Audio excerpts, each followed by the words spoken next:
안녕하세요. 강내이TV 아이디치과 이양구 원장입니다.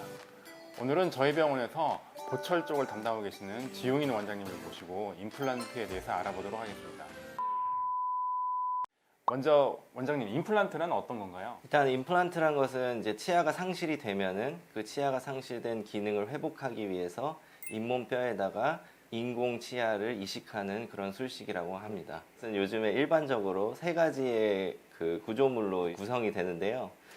흔히 알고 있는 그 나사라는 거는 이제 잇몸뼈에다 심는 부분이고, 그리고 그 위에 이제 올라가야 될 머리가 두 번째이고요. 머리랑 그 나사를 이어주는 어버트먼트라는 구조물, 이렇게 세 가지로 구성이 됩니다. 그럼 임플란트 시술 방법은 대략적으로 어떻게 되나요? 간략하게 설명을 드리면요, 환자분이 첫날 오셔가지고 여러 가지 엑스레이 사진을 찍고 검진을 하게 됩니다. 그래서 살릴 수 없는 치아가 이제 발견이 되면은 그 다음 내원 시에 발치를 하게 되고요.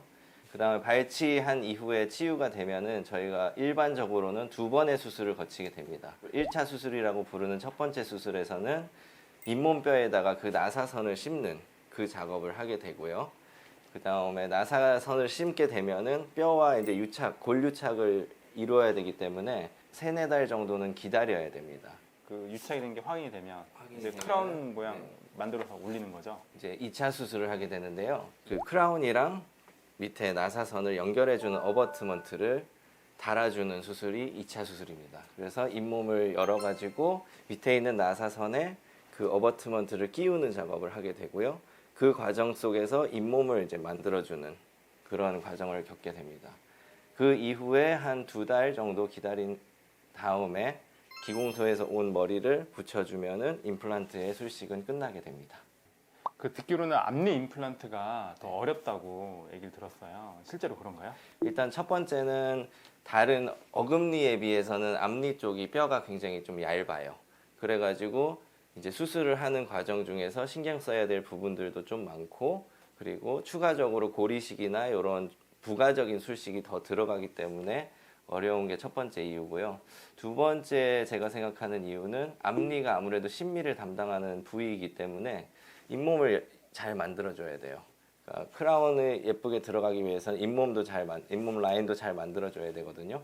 근데 그 부분을 신경 써야 되기 때문에 아무래도 조금 더 어려움이 있다고 생각을 합니다.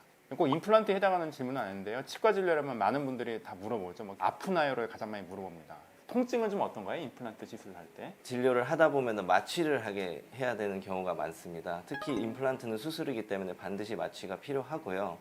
그 마취를 할 때 살짝 이제 따끔한 정도는 견디셔야 되겠지만, 마취를 한 이후에는 수술 과정 중에서는 사실 통증은 없습니다. 이제 잇몸도 절개를 했고 여러 가지 과정들을 거쳤기 때문에 마취가 풀리면 통증이 조금 있을 수 있지만, 이제 냉찜질이나 아니면 약 복용을 통해서 그걸 어느 정도 완화는 할 수 있습니다.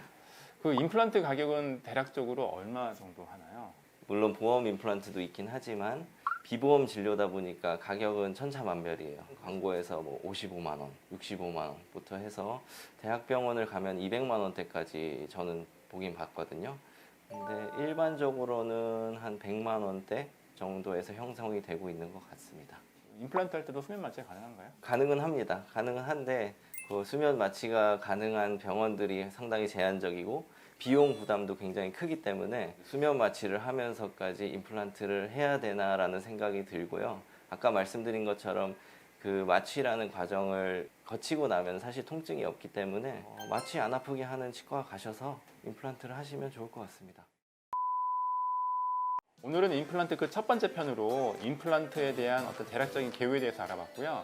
다음에는 뼈 이식이라든지 전문적인 숨식에 대해서 한번 알아보도록 하겠습니다. 그럼 강내이TV 오늘 여기까지고요. 구독, 알람 설정 잊지 마시고 다음 편에서 다시 만나요.